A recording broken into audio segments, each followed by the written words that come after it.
Senang bertemu dengan para pemirsa dimanapun Anda berada. Kita akan mengikuti satu program yang luar biasa, program yang sangat menarik, yaitu Berita Pengharapan di Akhir Zaman ini. Berbicara mengenai berita pengharapan di akhir zaman adalah berbicara mengenai sesuatu yang terjadi di lingkungan kita, bahkan kita merasakan, kita melihat, bahkan kita melihat banyak persoalan-persoalan yang terjadi dalam kehidupan kita. Salah satu ialah kematian. Memang kematian adalah perpisahan. Dan banyak cara kita lihat orang mati. Baru-baru ini kami melihat sahabat kami, seorang pendeta, sedang menjalankan aktivitasnya. Tiba-tiba dia jatuh, kepalanya ke belakang. Dan pada saat yang sama, ketika diangkat ke rumah sakit di tengah jalan, dia meninggal. Itulah kejadian yang terjadi pada zaman sekarang ini. Dan ini menyakitkan setiap orang yang mendengar, yang melihat, bahkan keluarga dan anak-anaknya ataupun istrinya. Tetapi ingat, di balik kematian ada kehidupan. Itulah pengharapan yang sejati. Oleh karena apa? Oleh karena Alkitab mengatakan ketika Yesus telah mati, dia bangkit. Dia masuk dalam kerajaan sorga. Dan itulah pengharapan bagi kita sebagai umat Tuhan. Bagi keluarga yang sedang mengalami duka cita, jangan larut dalam duka. Tapi ada pengharapan. Yesus sudah bangkit. Dia masuk ke sorga. Ketika dia datang ke dunia ini, dia akan membangkitkan setiap orang yang percaya. Dan kita akan pertemuan di dalam kerajaan sorga. Luar biasa. Ini merupakan satu berita sukacita, pengharapan bagi kita umat Tuhan di atas dunia ini. Ada banyak beberapa barangkali yang akan kita pelajari. Di sini ada bapak-bapak yang telah datang dari jauh. Seperti ada Bapak Johannes Handriadi dari Konferensi Jawa Kawasan Timur. Luar biasa. Ya. Selamat datang. Selamat datang Bapak Handriadi. Luar biasa. Ada juga kita bertemu dengan Bapak Ahimas Pender dari Jawa Tengah. Selamat datang. Senang bertemu Shalom. di studio kita pada saat ini. Kira-kira kita melihat bahwa ada berita apa kira-kira yang kita boleh dengar dari kawasan timur? Terima kasih. Salam Bapak Ibu sekalian. Kita tahu bahwa pada beberapa hari yang lalu ya Pak Pendeta, bahkan sampai saat ini cuaca yang terjadi di beberapa daerah, entah itu di Jawa Timur, Jawa Tengah, bahkan di Jakarta ini. Berarti cuaca alam ya? Iya, cuaca alam ini sangat buruk sekali. Dan ini lihat bagaimana saya baca ini di koran, ribuan nelayan Tegal dan Brebes kembali tidak bisa melaut. Wah, kasihan juga. Seperti ekstrim cuacanya berarti. Ekstrim. Ini juga akan mengganggu pendapatan mereka sebagai nelayan. Apalagi memang mereka bergantung sepenuhnya kepada laut, ya kan? Betul. Jadi di sini kita lihat memang pengharapan bagi mereka itu ya hanya di laut pekerjaan mereka. Bayangkan kalau tidak melaut berarti tidak ada penghasilan, begitu kira-kira ya? Nah, karena penghasilannya hanya datang dari laut. Hasil laut, hasilnya ikan gitu ya. Betul. Nah, kalau di sini kita lihat sama halnya di dalam firman Tuhan. Ketika Yesus dan murid-muridnya menyeberang ke melewati danau itu ya. Ketika angin ribut. Jadi ini kebetulan saya baca di Markus 4. Betul. Mengenai angin ribut diredakan. Nah, kita lihat di sini bagaimana murid-murid itu bukan kurang percaya ini ya, karena mereka merasa bahwa ketika mereka menghadapi cuaca buruk di tengah danau, ya kan, pada saat mereka berlayar, angin ribut, gelombang, saya yakin mereka kehilangan pengharapan di situ. Ya kan? Di situ kita lihat bagaimana mereka bergumul. Nah, mereka kurang percaya, tidak sadar di dalam perahu itu ada Tuhan sebetulnya. Yesus ada di situ. Nah, ketika mereka baru sadar bahwa ternyata Yesus ada ini di perahu ini. Di dalam perahu. Betul Pak Pendeta. Jadi kita lihat bagaimana kadang ini kehidupan kita juga seperti itu, nggak percaya. Padahal di dalam kehidupan kita itu ada Tuhan Yesus sebetulnya. Artinya sering khawatir, sering takut. Jadi memang ketika cuaca buruk ini terjadi, ya kan, kita memang banyak nelayan yang di pesisir pantai itu merasa bahwa kayaknya ini nggak ada harapan, nggak ada pengharapan kan. Tapi ya disitulah ketika kita percaya sama Tuhan Yesus dan firman Tuhan mengatakan bahwa ketika hal itu terjadi, kita percaya sama Tuhan, dan Tuhan akan memberikan yang terbaik bagi kita. Jadi Tuhan, luar biasa. Kita tahu bahwa ya itulah fenomena alam yang terjadi, tapi kita semua tetap yakin solusinya adalah kita harus tetap percaya sama Tuhan. Luar biasa. Begitu Pak Pendeta ya. Pemirsa, ada satu pelajaran yang kita dapatkan dari keterangan yang dibawakan dari Jawa kawasan timur tadi. Dalam setiap pergumulan, dalam setiap permasalahan, jalani. Kenapa? Karena ketika kita menjalani setiap usaha kita, pekerjaan kita, kita alami pergumulan, pada saat yang sama Tuhan ada bersama dengan kita. Amin, saudaraku, luar biasa. Sama seperti murid-murid dan para nelayan tadi. Mereka lupa bahwa ada Yesus dalam perahu. Begitu kan tadi? Luar biasa. Satu pelajaran yang indah. Pemirsa, jangan khawatir. Ketika Anda melakukan tugas Anda, mempunyai masalah, pergumulan, ingat, serahkan dirimu kepada Tuhan. Amin. Karena Dia akan berikan jalan keluar. Karena ada Yesus bersama dengan kita. Jangan pernah tinggalkan Kristus dalam kehidupanmu. Luar biasa. Sekarang kita juga akan mendengarkan satu pekabaran atau satu berita yang terjadi pada saat ini. Mungkin ada, silahkan Pak. Ya, shalom pemirsa dimanapun Anda berada. Shalom Pendeta Sagala. Ya, terima kasih. Selamat datang di studio kita. Ada berita dari Jawa Tengah yang akhir-akhir ini yang sempat menjadi headline news ya. Dan ramai dibicarakan di mana-mana ya. Oh, luar biasa. Yaitu kejadian tanah longsor di Banjarnegara. Di Banjarnegara. Dan memang para ahli mengatakan bahwa Indonesia ini adalah negara yang rawan bencana. Betul. Dan Jawa Tengah termasuk ke bagian bencana ini. Ya, tapi puji Tuhan, gereja Tuhan di sana bisa menjadi berkat. Dan pada waktu kami menyaksikan di lokasi peristiwa tersebut itu memang sangat mengerikan. Boleh diceritakan sedikit bagaimana kira-kira terjadinya? Kalau saya melihat di media pada saat itu bisa turun itu tanah lalu menghabiskan semua rumah-rumah yang ada di sana. Kira-kira bisa diceritakan sedikit Pak kejadian tersebut? Iya, pada waktu itu kami bersama dengan beberapa umat Tuhan dari Jemaat Purwokerto, luar biasa, terdekat dengan kota Banjarnegara, bersama dengan beberapa orang utusan dari Rumah Sakit Advent berkunjung ke lokasi. Dan kita melihat di sana memang berdasarkan cerita masyarakat di sana bahwa pada kejadian waktu itu, tepatnya pada tanggal 12 Desember 2014 yang lalu, itu hujan mengguyur daerah itu kurang lebih selama 1 jam. 1 jam. Kemudian pada pukul 17.30 peristiwa yang mengenaskan itu terjadi. Jadi di situ ada sebuah bukit, namanya Bukit Telogolele. Bukit setinggi 400 meter. Luar biasa. Longsor dan menutup kurang lebih 100 rumah. 100 rumah penduduk. Luar biasa. Pada waktu itu yang terkena korban ada 300 orang, yang selamat 200 dan 100 masih dalam pencarian. Dan pada waktu dievakuasi memang tidak semua dapat ditemukan. Akhirnya dibuatlah kuburan massal. Dan rupanya daerah itu berbukit-bukit. Jadi pada waktu itu terjadi fobia atau ketakutan di masyarakat sekitar, bukan hanya tempat itu. Tempat kejadian itu namanya Desa Sampang, Dusun Jemblung, Kecamatan Karangkobar, Banjarnegara.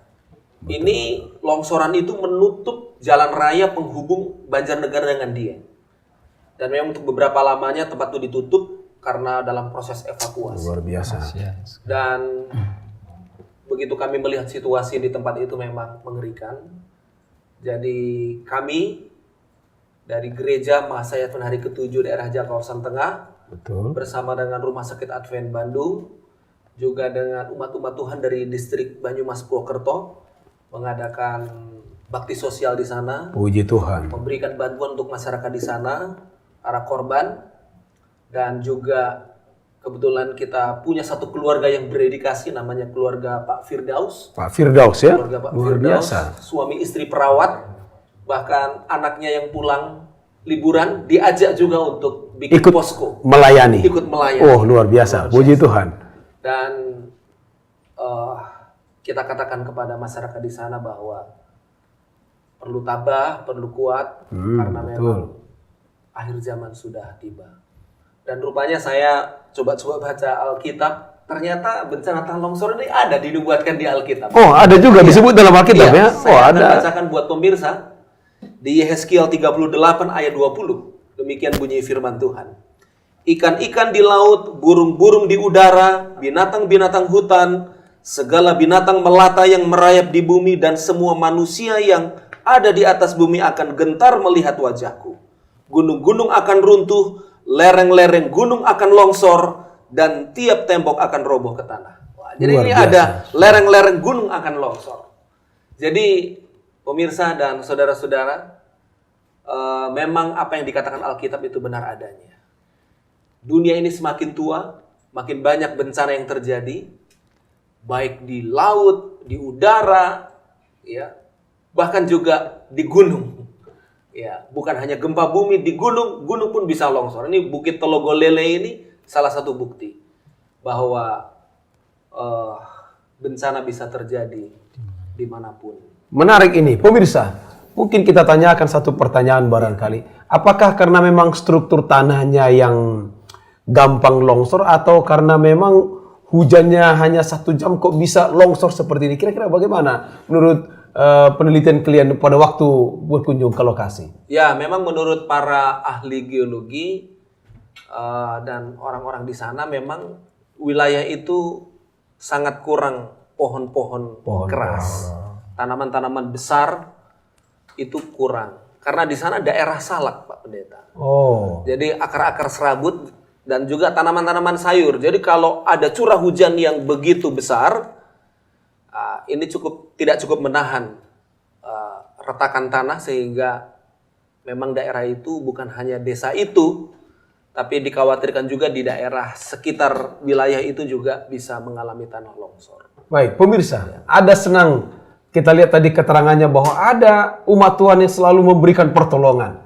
Boleh diceritakan sedikit ketika umat Tuhan yang dikatakan dari Gereja Mahasiswa Hari ke-7 itu memberikan bantuan kepada masyarakat. Kira-kira bagaimana reaksi mereka pada saat kalian langsung terjun memberikan pengobatan, pelayanan masyarakat, bahkan ada seorang perawat yang berlibur ikut melayani. Kira-kira bagaimana respon masyarakat dan perasaan kalian ketika membantu mereka? Ya, mereka tentu sangat merasa diberkati dan berterima kasih atas perhatian gereja kita.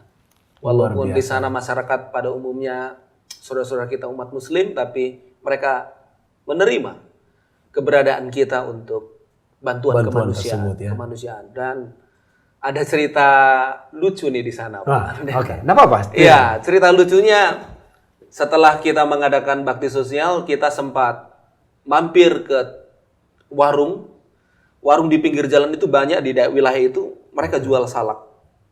Mereka jual salak dan kita mau bawa oleh-oleh untuk pulang, bawa salak. Pada waktu ada di salak di situ ada perkelahian rupanya antara sesama pedagang salak. Pedagang salak, lalu cukup panas, tapi akhirnya kita datang dan mengatakan bahwa kita ini datang dari jauh memberikan bantuan untuk para korban tanah longsor. Kalian kenapa di sini bertengkar? Jadi akhirnya bagaimana? Setelah kita memberikan penjelasan maksud dan tujuan kita, akhirnya mereka berhenti bertengkar. Kita katakan masih banyak saudara-saudara kita yang lebih susah. Jadi marilah kita rukun satu sama lain supaya bencana tidak akan datang lagi, oleh karena mungkin kita tidak rukun satu sama lain. Tapi kalau kita mau rukun, kita percaya semua ada solusinya.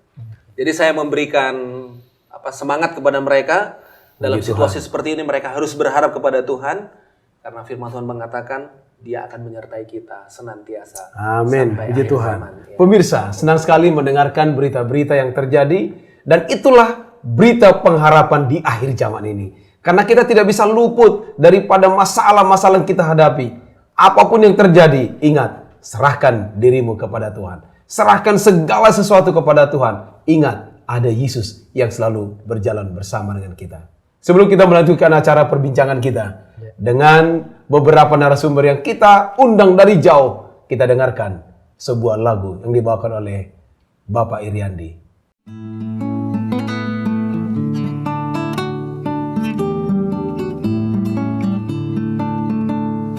Ajarlah kami menghitung hari-hari kami sedemikian.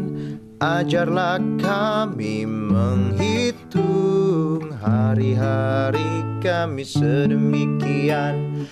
Ajarlah kami menghitung hari-hari kami sedemikian. Ajarlah kami menghitung hari-hari kami sedemikian, hingga kami beroleh hati yang bijaksana, hingga kami beroleh hati yang bijaksana.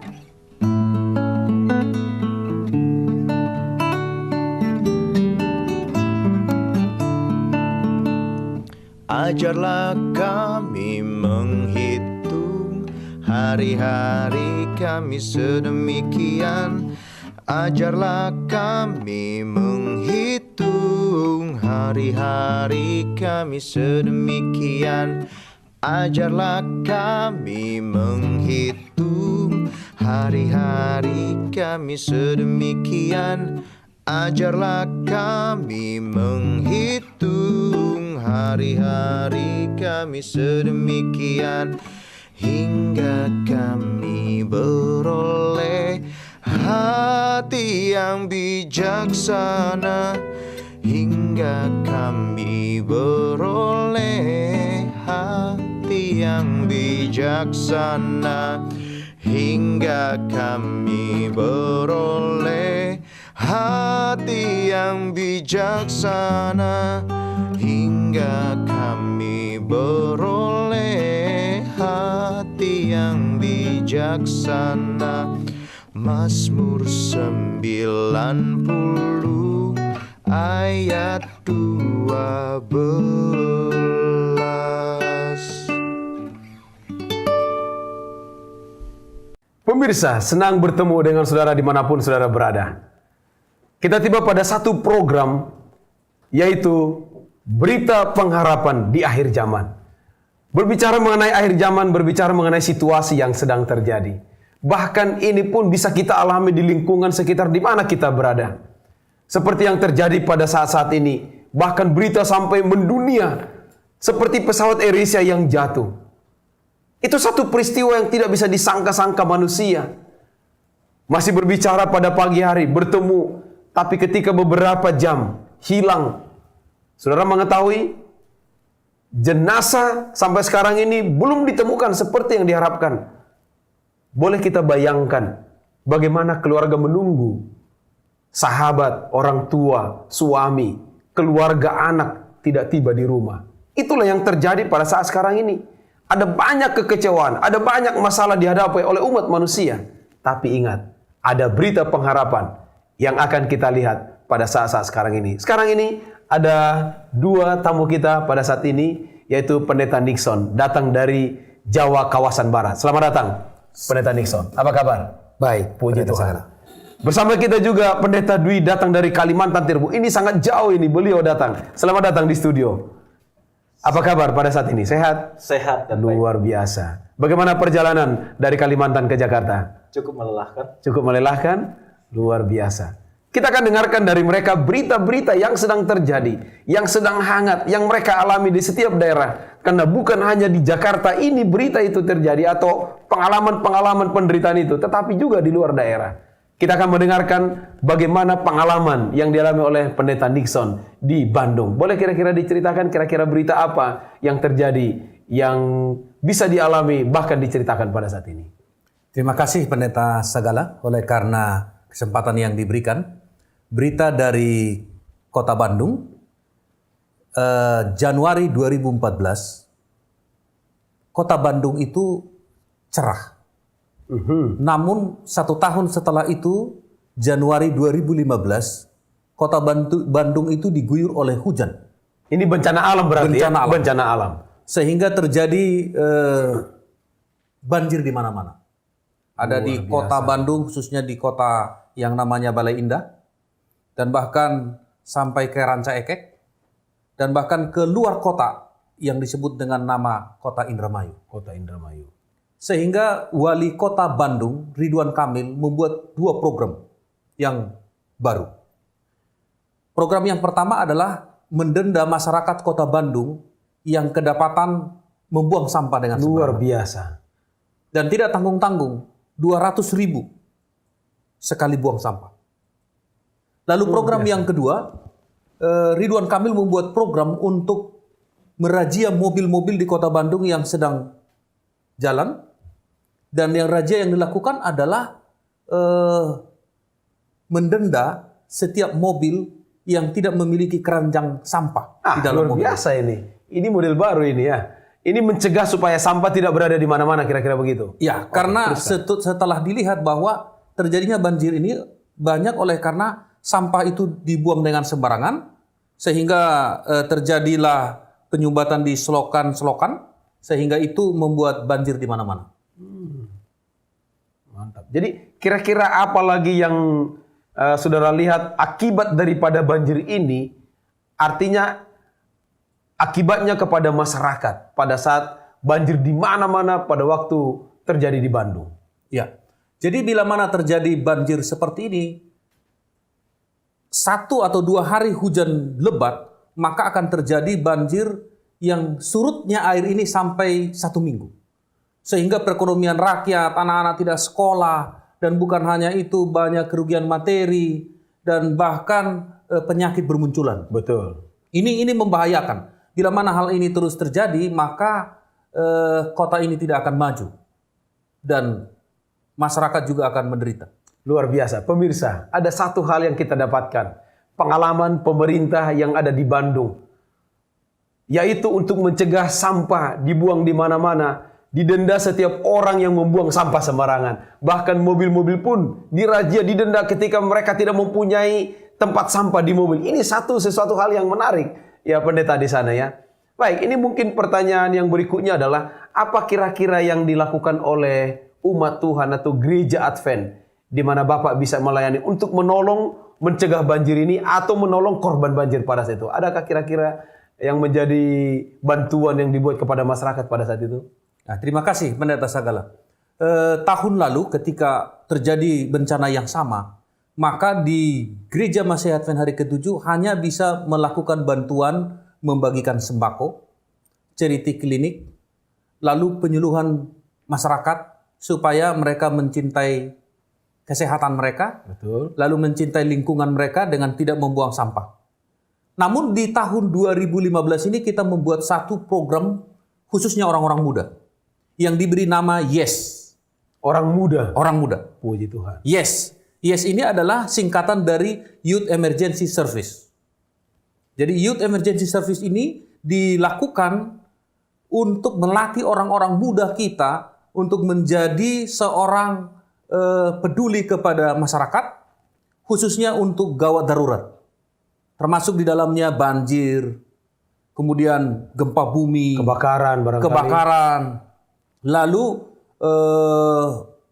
apalagi termasuk juga tsunami. Sehingga di Bandung khususnya diadakanlah pelatihan ini. Pelatihan secara teori dan kemudian pelatihan praktek Praktek di lapangan.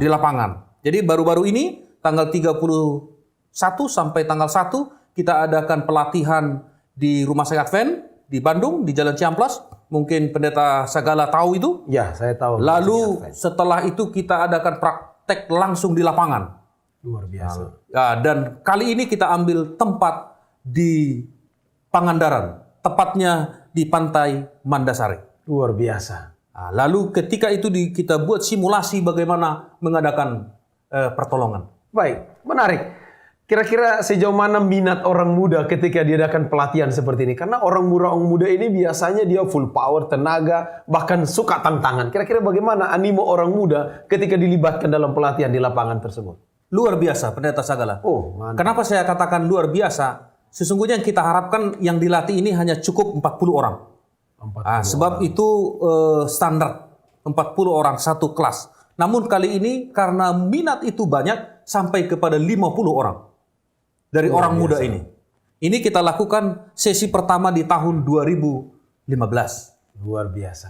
Kenapa? Yang satu hal yang kita tekankan apa yang difirmankan oleh Tuhan dari kitab Filipi pasal 2 ayat 1 sampai 4. Kami rindu ini bahagian daripada masyarakat, khususnya anggota gereja Masih Advent hari ke-7, dalam hal ini orang-orang muda, di mana Tuhan berfirman di sana, jadi karena dalam Kristus ada nasihat, ada penghiburan kasih, Amin. ada Puji persekutuan roh, ada kasih mesra dan berbelas kasihan. Luar biasa. Ini kata firman Tuhan. Karena itu sempurnakanlah sukacitaku dengan ini. Hendaklah kamu sehati sepikir dalam satu kasih, satu jiwa, satu tujuan. Dengan tidak mencari kepentingan sendiri atau puji-pujian yang sia-sia. Sebaliknya, hendaklah dengan rendah hati yang seorang menganggap yang lain lebih utama daripada dirinya sendiri. Dan janganlah tiap-tiap orang hanya memperhatikan kepentingannya sendiri, tetapi kepentingan orang lain juga. Luar Jadi biasa. Pendeta Puji Sagala, Tuhan. Iya. kita mau tanamkan sesungguhnya kepada orang-orang muda ini sehingga mereka mencintai orang lain. Jadi apa yang terjadi di Kota Bandung? Kenapa mereka membuang sampah sembarangan sehingga terjadi bencana banjir oleh karena mereka belum mencintai orang lain. Luar biasa. Sesungguhnya ketika mereka tidak mencintai orang lain, dalam waktu yang sama mereka juga kurang mencintai diri mereka sendiri. Luar biasa. Jadi ini program yang dibuat di gereja kita untuk menolong masyarakat yang mengalami bencana-bencana seperti itu. Pemirsa, ada satu pelajaran yang sangat penting yang kita dapatkan dari Pendeta Nixon. Bahwa orang-orang muda diajak, dididik untuk disiplin dalam persekutuan. Artinya mengutamakan orang lain. Bukan hanya mengutamakan dirinya sendiri. Bahkan diajari untuk mereka peduli kepada lingkungan. Bukan hanya lingkungan sendiri, tapi lingkungan orang di mana mereka melayani. Luar biasa. Puji Tuhan. Pemirsa, inilah berita pengharapan di akhir zaman ini. Kenapa? Oleh karena banyak masalah. Ingat, ketika ada masalah, ada selalu Tuhan berikan, Tuhan utus untuk menolong setiap permasalahan tersebut. Luar biasa. Masih ada lagi berita yang kita akan dengarkan dari Pendeta Dwi dari Kalimantan Timur. Apakah kira-kira ada berita yang menarik yang baru-baru terjadi ini, dan apa kira-kira yang dibuat oleh Pendeta Dwi dan umat Tuhan yang ada di sana? Boleh diceritakan sedikit. Baik, terima kasih Pak Sagala yang sudah mengundang kami di acara Berita Pengharapan di Akhir Zaman. Sebelumnya saya mau menyapa pemirsa. Shalom pemirsa, senang berjumpa dengan Anda semua. Dan saat ini berita yang marak, yang cukup menarik, yang menjadi perhatian saya untuk Kalimantan Timur, khususnya di kota Balikpapan. Beritanya adalah bahwa saat ini kenakalan remaja semakin meningkat. Dulu peristiwa ini tidak ada, tapi saat ini menjadi sebuah berita yang menarik, sebuah berita yang saya pikir cukup menjadi fenomena karena dulu tidak ada. Oh, luar yaitu biasa. Banyaknya remaja atau ABG ya, yang menggunakan lem, mereka hirup dan itu menimbulkan efek seperti seseorang yang menggunakan narkoba. Wah, luar biasa. Karena saya melihat, saya mendengar dan saya membaca bahwa baru-baru ini di kota Balikpapan ditangkap 9 remaja, ya, 6 pria, 3 wanita. Mereka sedang rame-rame menggunakan lem itu, akhirnya mereka fly, ya, yang mengakibatkan efeknya itu seperti menggunakan. Ini menarik narkoba. ini pemirsa.